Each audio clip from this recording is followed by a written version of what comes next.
Welcome back everyone to Weather on the Go, all your weather coverage. In today's video, a significant storm system will bring rounds of severe weather across the country, and extreme heat will take us into the middle of August, as well as your tropical weather update later on in today's video. If you are not a new subscriber to the channel and you are new to this channel, be sure you do subscribe down below with daily updates to stay up to date on the weather forecast across southern Canada, the United States, and the tropics. Also, be sure to press the thumbs up button down below the video to help spread this weather information out to as many people as possible. I truly do appreciate it. So let's get into the weather forecast here today. We have a significant storm system moving across the United States here, getting through this weekend, and we already starting to see the opening stages of some thunderstorms across the Central Plains down here into the Tennessee Valley, with some rumblers across this region here this morning. And looking at the past 72-hour rainfall accumulation across the country, it has been rather significant here across Iowa, especially eastern Missouri there, down into western Tennessee, where they did see some very strong flash flooding concerns down in those areas over the past several days. Even some decent rains from the Dakotas down to Nebraska and northern Kansas as well, providing us with isolated instances of flash flooding over the past several days.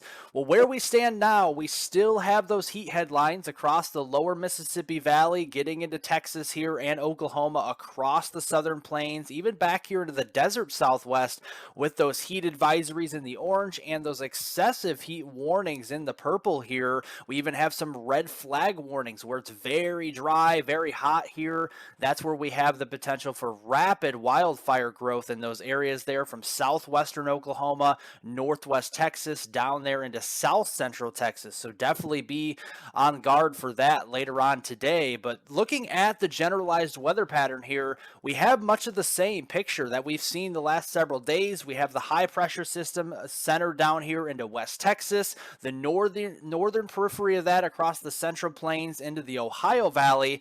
But what's going to put an end to the heat across Kansas and Missouri, at least for now, will be a significant storm system that will develop and actually carve out the northeastern periphery of that ridge and actually push it further off to the west here into New Mexico, into Arizona, and Southern California as we start the new work week on Monday, August 7th. So let's show you how this will work here. High temperatures this afternoon. There's no surprise here. We're back to 107 at Dallas-Fort Worth. We're 110 into the Wichita Falls region, 104 here in Oklahoma City, and 100 all told here from Tulsa through the Fort Smith region into Little Rock as well. But to the north of there, it's all about the cloud cover, the rain and storm chances. Yes, for severe weather and heavy rain, but it will keep our temperatures down into the 70s and 80s, up into the Midwest in the Ohio Valley and even parts of the Northeast through today.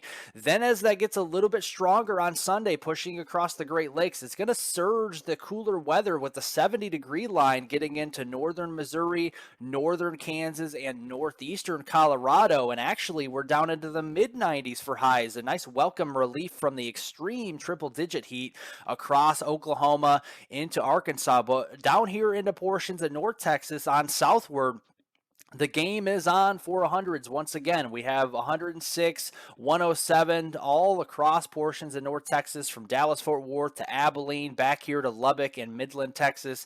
It's going to be very hot on your Sunday, and that does continue with more triple-digit heat on Monday. However, the 90-degree line tries to move even further south toward the Red River and kind of gets, stuck there, and it doesn't really move further south from there. But it definitely is a welcome sight to see some 80s back for Kansas, Oklahoma, southern Missouri, and Arkansas, with more of those middle and upper 70s. Very pleasant conditions for this time of year across the Northeast, the Great Lakes, into the Midwest here as we start the new work week on Monday. And let's take a look at this significant storm system here. This is the pressure anomaly, and wherever you see the anomalies here grow in intensity with the darker blues or the reds, that's just the anomaly from normal. So You can see we have a low pressure system develop across eastern South Dakota this afternoon, and that's going to start to move more east southeast into portions of northern and central Iowa by your Sunday. And you do notice the deepening blues. That means from normal, the pressure anomaly is going to strengthen. So that means this is going to get stronger than normal here for this time of year, and that even strengthens further as we get into early next week on Monday, August 7th, as it traverses across the southern Great Lakes region and into parts of New England. What this will bring is severe weather. So a strengthening low pressure system this time of year, you bet you can see some significant weather here with an enhanced risk. That's a level 3 out of 5 on the scale here from the Storm Prediction Center, from just east of the Denver region down through Dodge City, Wichita, the Tulsa region, maybe just north of the Oklahoma City metroplex there for a more significant severe weather outbreak later on today.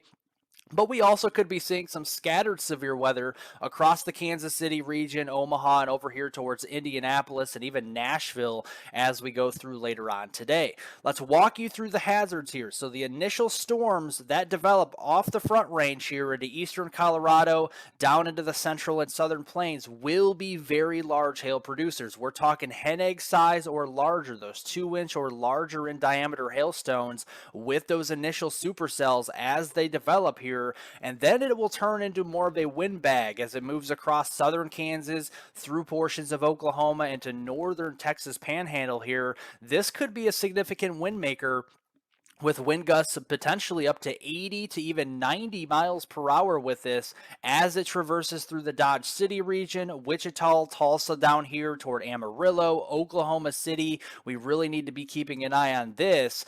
But the tornado threat with at least those initial storms will still be there. So especially near the low pressure track up here into the Sioux Falls region, down to Omaha, over here toward Indianapolis to Paducah, and then another area with those initial storms east of Denver down toward the Dodge City region into the western Oklahoma panhandle. A couple tornadoes will be possible there. So walking you through the timing, this afternoon, a supercell or two could develop off the Front Range. You know, with the Rockies out here, there's a lot of lift off the Front Range here, and when you got a strengthening storm system, there's even more lift than normal, and we're going to start to see those supercells grow in coverage across portions of western Kansas, the Oklahoma Panhandle, and the Texas Panhandle later on this afternoon and getting into the evening hours. And this is when these storms will start to congeal into what we call an MCS, a mesoscale convective system, and that's where the powerful winds will be coming from, with 80 to perhaps up to 90 mile per hour wind gusts at times here in some areas. And then that will start to fizzle down toward portions of Oklahoma into northwest Arkansas, southwestern Missouri here as a mesoscale convective system overnight tonight and into your Sunday morning. So watch out for that. And we also additionally have to watch out for flash flooding with this as well along the way. And then as we push this system further east on Sunday, a slight risk for severe weather across portions of southern Illinois, getting into Indiana here, places in line for severe weather. St. Louis to Springfield, over to Indianapolis here, the Paducah region, Louisville, Cincinnati, down here to Knoxville and Nashville, Tennessee. We need to be watching out for scattered severe weather on Sunday. And then as we go further east on Monday, the system continues to strengthen, dragging a cold front along with it across portions of the Ohio Valley. So we have slight risk for severe weather across the Pittsburgh region, Philadelphia to Baltimore, Washington, D.C., down through the Roanoke and Charleston areas, and then getting us further south here toward Huntsville, Alabama, the Atlanta region, and into Knoxville. We really need to be watching this as we go into Monday. The main mode of severe weather appears to be damaging winds and large hail. However, with a strengthening system, those 850 millibar winds or the low-level jet will be strengthening, so a couple of tornadoes in any one of these areas, especially in yellow, especially the Pittsburgh region, Philadelphia, we may have to watch out closer to that low track for some tornado potential. Looking through the long-range period, though, it does remain hot across the southern United States and the West Coast. There's no surprise here. This takes us through August 14th. We're going to have more of that west-northwesterly flow here here in the jet stream across portions of the northern states. That will keep us largely below normal through the 14th there of August. And just taking you through that time frame here, those high temperatures on Wednesday, August 9th, we're still in the triple digits down here. We're trying to work that triple digit line a little bit further north. So we get close here to 98 there on Wednesday into Oklahoma City, 90 degrees there in Tulsa on Wednesday. But here we go again, bringing that 100-degree line further north into southern Oklahoma on Friday the 11th. And then that pushes even further north as we go into next weekend on Saturday and especially on Sunday, August 13th. So more triple-digit heat unimpeded across portions of the Texas region into southern Oklahoma and Louisiana is the name of the game going through much of the long-term period. And this actually takes us through the middle of August. Looking at the active weather and where it'll be, that's where it'll be, is across the northern states and really the eastern two-thirds of the country over top of that ridge. We're going to be watching for more mesoscale convective systems originating up here into Wyoming, southeastern Montana, and the Dakotas, and diving southeast across the Missouri Valley and into the Tennessee Valley. And then the rain will pick up again across portions of the Northeast through that 14th time frame. And with a semi-zonal flow in the jet stream here, where it's kind of more west-northwest to east-southeast, and a couple different areas of enhanced jet streams here, we have a potential for a couple different corridors of severe weather through next week. We may have one up here into the upper Midwest and another one further south closer to the axis of that ridge across portions of the southern plains and into the deep south.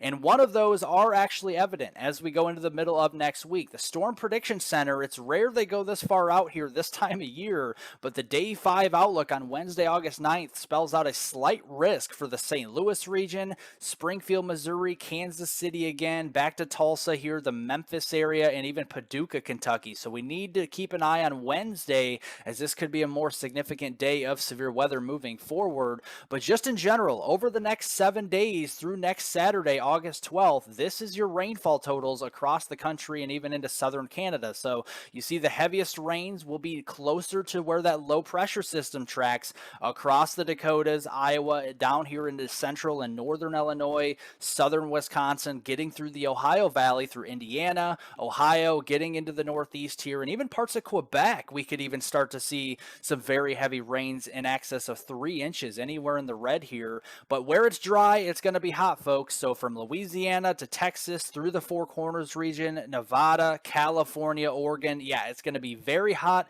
and very dry. We attempt to get some moisture in here from western Mexico with help of the tropics in the eastern Pacific, but it may struggle here as it's fighting that ridge underneath there. So we're going to have to keep an eye on that as we move forward through the long range. And speaking of the tropics, we are watching Hurricane Dora continuing to press west. That's going to go south of the Hawaiian Islands, but we are watching Tropical Depression 6E just near the coast of Mexico here, and it is getting more organized as we speak here in the eastern Pacific Ocean, but it's going to be moving away from land. So it does look like it will strengthen for a time through early next week by Monday morning here to a tropical storm, and then as it encounters cooler waters, it'll kind of slow down and also weaken back to tropical depression status west of the Baja here of California. But across the North Atlantic, still very quiet, and any tropical wave is just too far south for anything to get going here. Too much shear, too much dry air across this region here, so we're not talking about any new tropical cyclones or any new development areas, at least for the next week to possibly even 10 days across the North Atlantic, the Caribbean, or the Gulf. But we definitely will keep an eye on this as we go further along. If you want additional weather forecast updates, including this video, hit the description down below the video and you'll find the link to Twitter there. Follow me there at hweather420. I update on that platform very frequently throughout the week. Otherwise, thank you so much for watching and supporting this channel. I appreciate each and every one of you. Make sure to like the video down below. I appreciate that. Subscribe if you are new. Leave any comments, questions, and concerns below. I'll get to those later on today, and I hope everybody has a great rest of their weekend out there.